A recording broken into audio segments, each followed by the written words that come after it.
చంద్రాయనగుట్ట నియోజకవర్గం అభివృద్ధి లక్ష్యంగా నియోజకవర్గంలోని 10 డివిజన్లలో నాలాలు డ్రైనేజీ విస్తరణ పనుల కోసం ముఖ్యమంత్రి యనమల రేవంత్ రెడ్డి హైదరాబాద్ జిల్లా ఇన్ఛార్జ్ పొన్నం ప్రభాకర్ స్వయం కృషితో 300 కోట్లతో ప్రాజెక్టు మంజూరు చేయడం జరిగింది. జంగం మెట్ డివిజన్లోనే శివగంగా నగర్ మరియు నూతనంగా ఈరోజు శివాజీ నగర్ ఫేజ్ 1లో చంద్రాయనగుట్ట నియోజకవర్గ ఇన్ఛార్జ్ బోయ నాగేష్ పనులను ప్రారంభించారు. ఈ సందర్భంగా చంద్రాయనగుట్ట నియోజకవర్గ ఇన్ఛార్జ్ బోయ నాగేష్ మాట్లాడుతూ నియోజకవర్గంలోని ప్రజల సమస్యలు నేరుగా నా దృష్టికి తెస్తే వాటిని పరిష్కారం చేస్తానని అన్నారు. కార్యక్రమంలో సీనియర్ కాంగ్రెస్ నాయకులు, కార్యకర్తలు, స్థానిక బస్తీవాసులు పాల్గొన్నారు.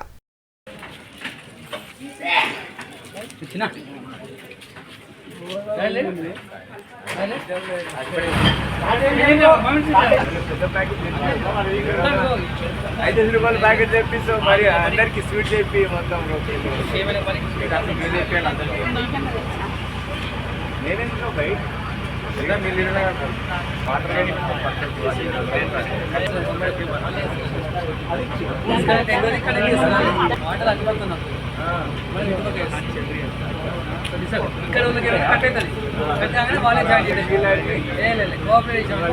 ఇబ్బంది కాగలదు.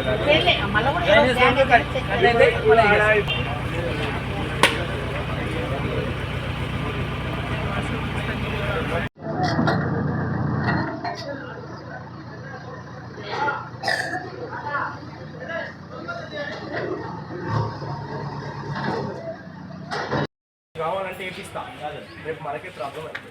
ఇది డెప్త్ పోయినప్పుడు ఆ నీళ్ళు వచ్చి ఇట్లా పడేయనుకో ఈ ప్రాబ్లం ఉండదు. మనకు ఫస్ట్ ఆఫ్ ఆల్ ఏంటంటే ఇది అప్పుడు మీద వేసిపోయినప్పుడు వేసిన జమాలు వేసింది మీద వేసి ఇంకా ఎంత డెప్త్ వేస్తాడో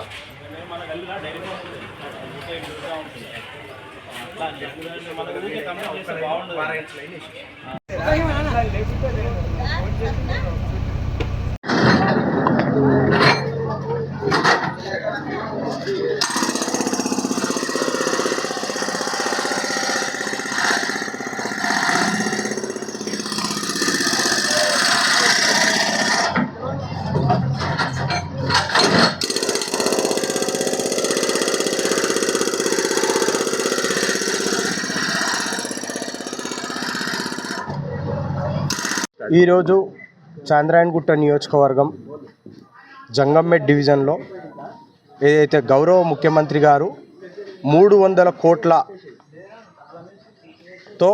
ఏదైతే ప్రాజెక్టు మొదలుపెట్టడం జరిగిందో గౌరవ మంత్రివర్యులు పొన్నం ప్రభాకర్ అన్న, అదేవిధంగా స్థానిక ఎమ్మెల్యే గారు వీళ్ళందరి స్వయం కృషితోని ఈరోజు చంద్రాయనగుట్ట నియోజకవర్గంలో దాదాపు 10 డివిజన్లలో ఈ యొక్క ప్రాజెక్ట్, ఎందుకంటే గతంలో వర్షాలు వచ్చి నాలల పక్కన ఉన్న ఇండ్లు మునిగిపోకుండా ఏదైతే హైడ్రా ఉండొచ్చు, అంతేకాకుండా మూసి డెవలప్మెంట్ ఉండొచ్చు.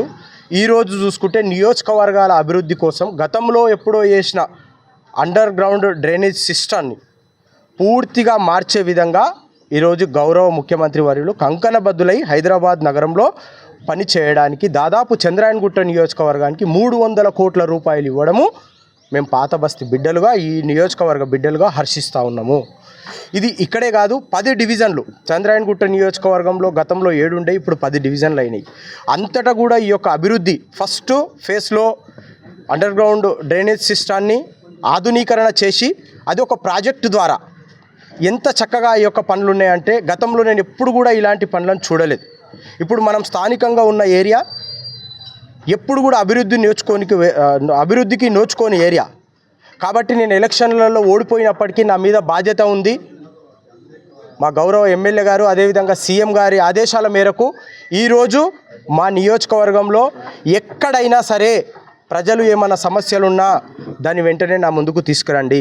ఒక యువకునిగా, మీ బిడ్డగా, మీ కుటుంబ సభ్యునిగా మీ అందరి మధ్యలో ఉంటూ అనుక్షణం అనునిత్యం నేను ఓడిపోయినా అయినా సరే అనునిత్యం ఎలక్షన్లలో మీకేమైతే హామీలు ఇచ్చినో హామీలన్నీ కూడా నెరవేర్చే విధంగా ఈరోజు మీ అందరి మధ్యలో ఉంటున్నా. కానీ పాలిటిక్స్లో సర్వసాధారణంగా ఇబ్బందులు ఉంటాయి.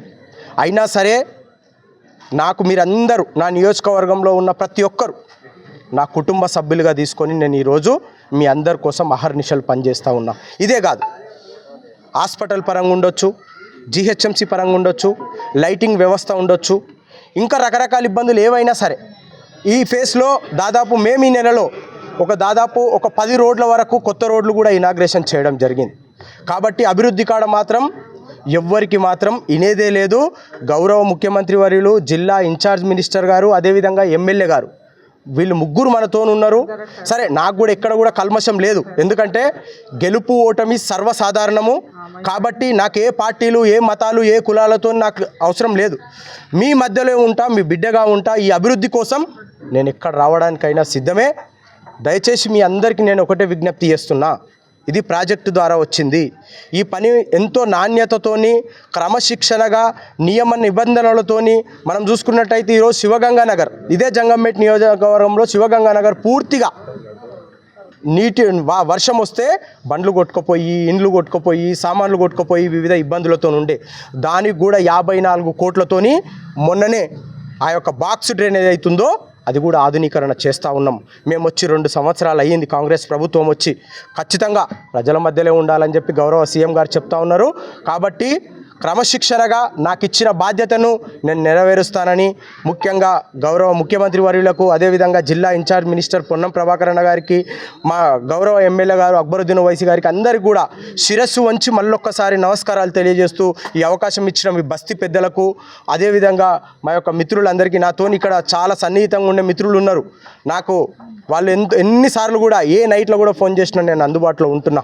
నాకుండే ఇబ్బందులు ఉంటాయి, అయినా సరే ఇది నా కుటుంబం లాగా నేను ఉంటా అని చెప్పి ఈ అవకాశం ఇచ్చిన మీ అందరికీ కూడా పాదాభివందనం తెలియజేస్తూ ముగిస్తా ఉన్నాను.